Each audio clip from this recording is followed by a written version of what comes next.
I'm an ecologist, and so my solutions are very different than his.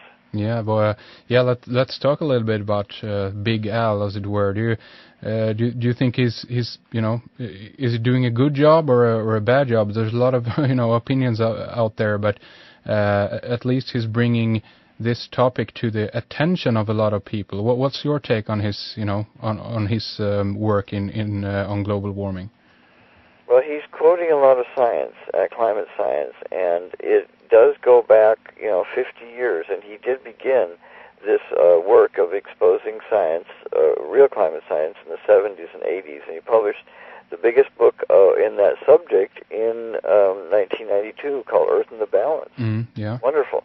So he does have integrity, but he also is a politician.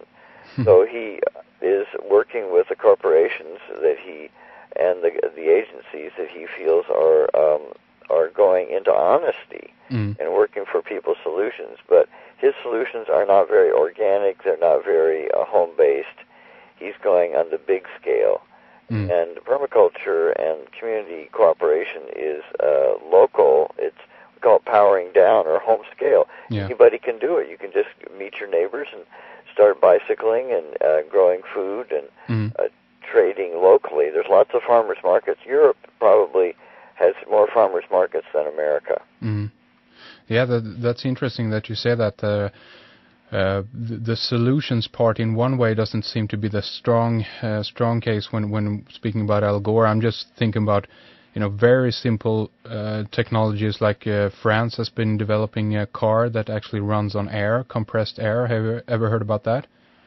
No, but I've also heard of cars that run on a machine that will burn water. But see, I don't really know, and these solutions require a big factory, and permaculture doesn't require a factory. It requires soil and weather. And we have permaculture systems for arid permaculture, tropical, semi-tropical, and temperate. So all the eco-zones are, the fertility is what we need.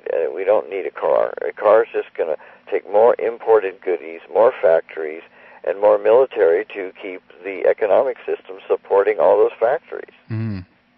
So, if we were to talk about, the reasons behind, global warming, I think a lot of people say it's, as you mentioned, it's only the sun, for instance. Some people say it's only the, it's man-made basically, and humans are to blame for it. We also have the aspect that you briefly mentioned, the military establishment. There are documentation on weather manipulation. We have everything from HARP technologies to documents like Owning the Weather in 2025, an official military document released about the what can be done basically with technology, connecting it into weather manipulation. What do you think? Is there a main reason for global warming, or are all of these factors contributing? What's your take on it? Well, it is all of the factors, and the sun is a major one. It's the biggest player. But let's just say the sun is half of it, and man-made technology is the other half. The greenhouse gases, carbon dioxide, methane, nitrous oxide, and exotic chemicals. But then there's another huge factor, and it's the deforestation. And that actually was, if you take that as a farming problem, in other words, if you get a lot of heat, and the heat is drying out and causing drought, and the drought kills the farms, and then whenever you lose vegetation, whether it's grass, forest, or a tundra, whatever, any of those, when they die, it releases CO2 and methane. Those are greenhouse gases. So the deforesting, the Amazon, the western forests, Siberia, wherever the forests are being killed, that is releasing greenhouse gases. Well, that's very fast now. That's as big as all of the burning of fuels, gasoline and oil and wood. When you burn wood, you get greenhouse gases. So all these things are contributing together. When you said, what's the reason for it? I don't believe in reason anymore. I'm at the causes. Yeah. Multiple causes, and they're hundreds or thousands, but we say they're just dozens of causes. And I have a thing called the dirty dozen, which is what I've mentioned, about 3 or 4 of them right now. Mm. Also, heating up. Anytime you heat up your rooms, your houses, factories, cities, cars, motors, all of that heat adds to it. Air conditioning does that. Yeah. Every time, and air conditioning is a cooler, but if you notice the air conditioner, the machine itself is very hot. So all these things contribute together, and they vary from bioregion to bioregion. The cumulative effect is heating, but the other effect is the loss of the CO2, the lungs, which is the forests are the lungs of the earth. Yeah. And the oceans work that way too. So the ocean's heating, and we're not heating the oceans directly like we're heating the atmosphere. We're heating the oceans indirectly by creating CO2 and dumping pollution into the waters and the plastics and all the ways of the water melting, and then the sun that heats the water further, and it's all cycles. There's a huge interlooping, codependent cycles that are so complex that most people just don't even think about it, let alone understand it. Yeah. Yeah, definitely. And one thing, that immediately comes to mind is of course, the Western world, in a way, is a consuming society, as it were. It's all about the products and the gadgets and this and that. And what do you think would actually make people to turn away from that, or do we have to turn away from that? I mean, a lot of people, as it were, are hooked on their technology and their cars and all of that. How can we turn away from that, or do we need to? Oh, huge question. Just gigantic. I could talk for a couple of hours on that. The solutions are, okay, we have the causes, and we're going over those. We've covered most of the causes, and the solutions. So we have 2 basic direction solutions: the technocratic solutions, the technological fix, the better cars, the solar power, wind power, hydropower, and then we have efficiency.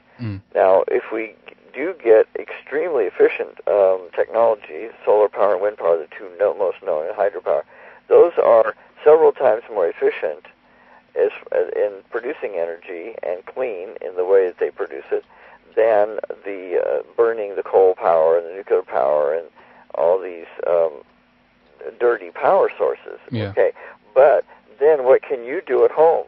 Yeah. We can do 100 things or 25 things at home that in our neighborhood that don't require a government, a factory, or an industry to do them, and they're kind of afraid of that.